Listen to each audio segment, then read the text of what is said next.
Hey everyone, and welcome back to my channel. I'm Coach Jess, and today we are going to be talking about the transition zone. This is actually an extremely important area that you need to get comfortable in if you want to up-level your game. Today we're going to talk about 4 tactical mistakes that you might be making and ways to fix them so that your game gets better and better and you can handle this zone stress-free, get your way up to the kitchen, and win more points.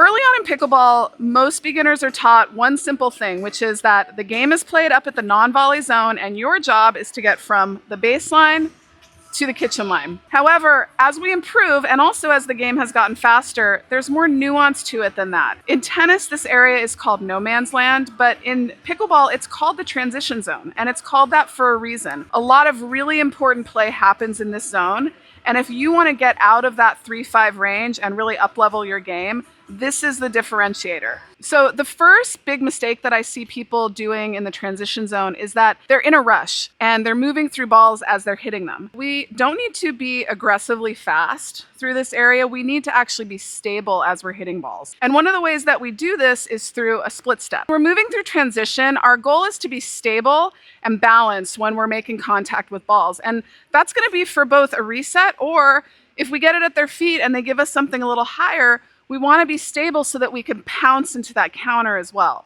We want to work our split step through transition, and we want to do it in a way that's not rushed. So first, let me show you how to do a split step, and then let's talk about timing. So the split step is a really important piece of footwork when we're moving through this area, and it's almost like when we were kids and we're playing hopscotch. So I step forward, and then I move both feet at the same time to either side. All right, so it looks like this. If you're comfortable, you could do it with the other foot. Most people usually have one foot that feels more comfortable. But what it does when I end up in that soft knee split step is that now my weight is evenly distributed. And if I need to step back to maybe hit a ball off the bounce, I can do that. I'm here loaded to come through and hit an attack. Or if I need to reset, I'm now stable and I can sit back a little bit and absorb the energy of the ball coming at me. It's a really important thing that you need to understand in your footwork in order to progress. So here's a split step in action. Split, I'm balanced. Split, balanced. Split, balanced. I'm not rushing to the net. I'm stopping just before my opponent's hitting the ball so that I have time to decide what I'm going to hit, whether it's a reset or whether it's a counter. When I worked my way in there, I was very calm, I went slowly, and I made sure that I was stopped and stayed behind the ball in every shot that I hit. So now that we've talked a little bit about the split, I want you to watch the timing of the split. When I hit the ball, the point where I'm going to split is just before Vicky makes contact with her ball. This is going to give me enough time that I can make a decision of what I'm going to do next. If she pops the ball up, since I've split and I'm in this loading position, I can attack a ball that she might pop up. But regardless, I'm going to have my weight balanced. I'm going to observe when she's about to hit the ball, and I'm going to split at that moment so that I can decide whether I'm going to reset or whether I'm going to attack.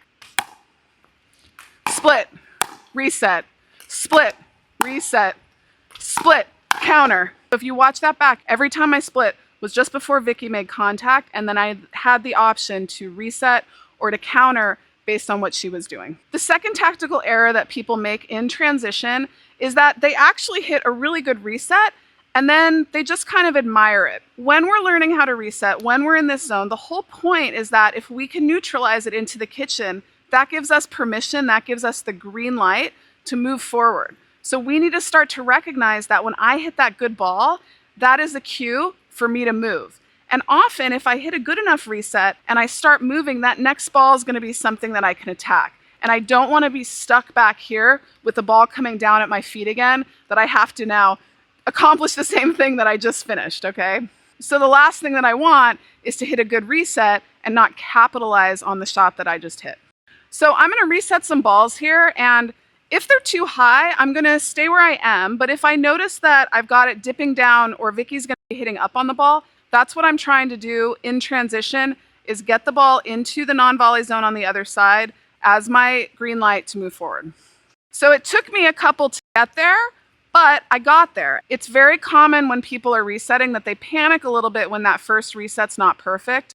But sometimes it's going to take 1, 2, 3, maybe even more to get that ball to finally drop at our opponent's feet and advance to the kitchen line. So I don't want you to panic if the first one's not good, but I do want you to recognize as soon as it does hit. That's the cue for you and your partner to get back up there.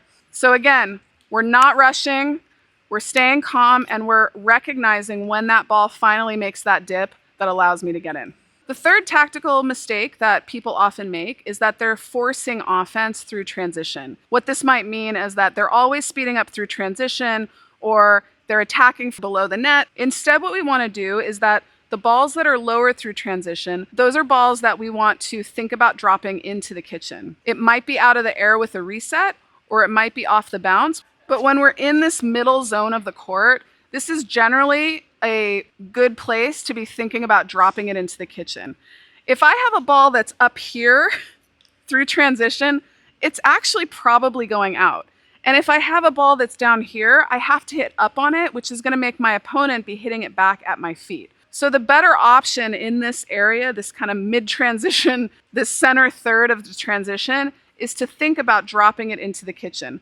I see so many of my 3.5 students, they're coming through this zone, the ball bounces, and they just slam it straight up, and then that ball comes back super hard. Or they're so excited about attacking, and they hit a ball that's going out by a mile. I want you coming through with your paddle a little bit lower. We're looking to be taking things from low to high that we're placing into the kitchen, rather than coming through like this and hitting those out balls. So if it's a lower ball, I'm going to either reset or I'm going to drop it into the kitchen. If I'm moving in and that ball comes a little higher, that's the ball that I want to attack. Dropping into the kitchen, dropping into the kitchen, attack. The fourth error that I see people make in transition is that they're so focused on getting through transition that they forget to pay attention to what their opponent is doing. The height of the paddle is a key indicator on what you're going to do moving through transition. Pay attention to that. My beginner intermediate students, they often play like there's a big curtain over the net and they can't see anything that's going on. But I want you out of the corner of your eye to be seeing what your opponent's doing to help cue you up of what you're going to do. What your opponent's doing with their paddle is a key indicator on what you might expect next through transition. So if I hit a ball up to Vicky and her paddle is up high, okay, the ball from there is most likely going to go from high to low. I'm going to bring my paddle down. That's a key cue to me that I'm going to reset either off the bounce or out of the air. Conversely, if I hit a more sloping ball and it's in front of Vicky and she's hitting up on it, she's going to hit a ball that has to clear the net.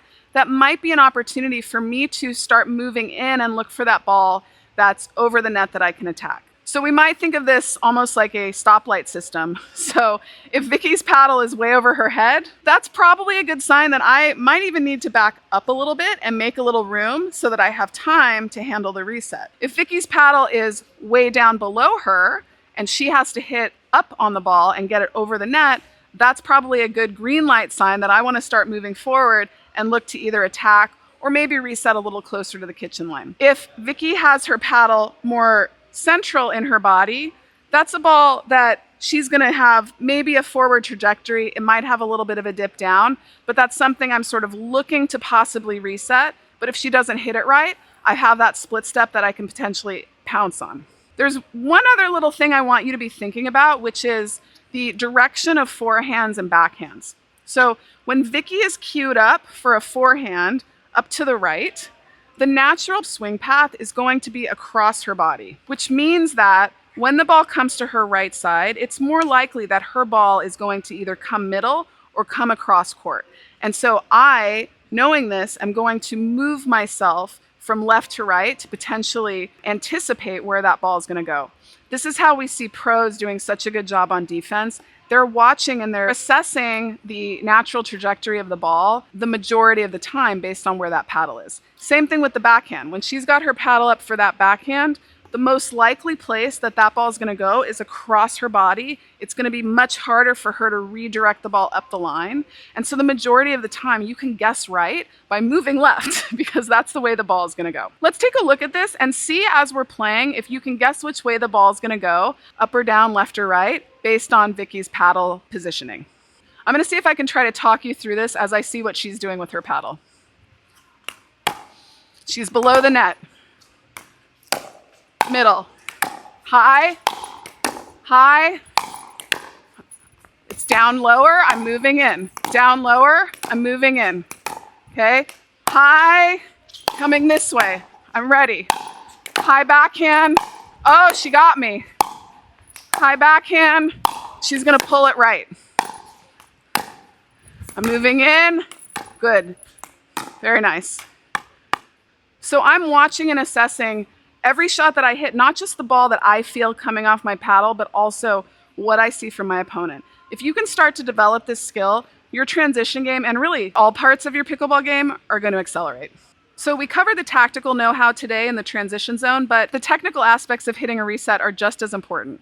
So in a few days, I'll be releasing a new video about how to reset through transition, how to do it properly, how to do it comfortably. Make sure that you're subscribed so you don't miss that lesson. In the meantime, watch this video that walks you through the 6 stubborn habits that you might be making that are holding your game back. Thanks for watching, and I will see you in the next video.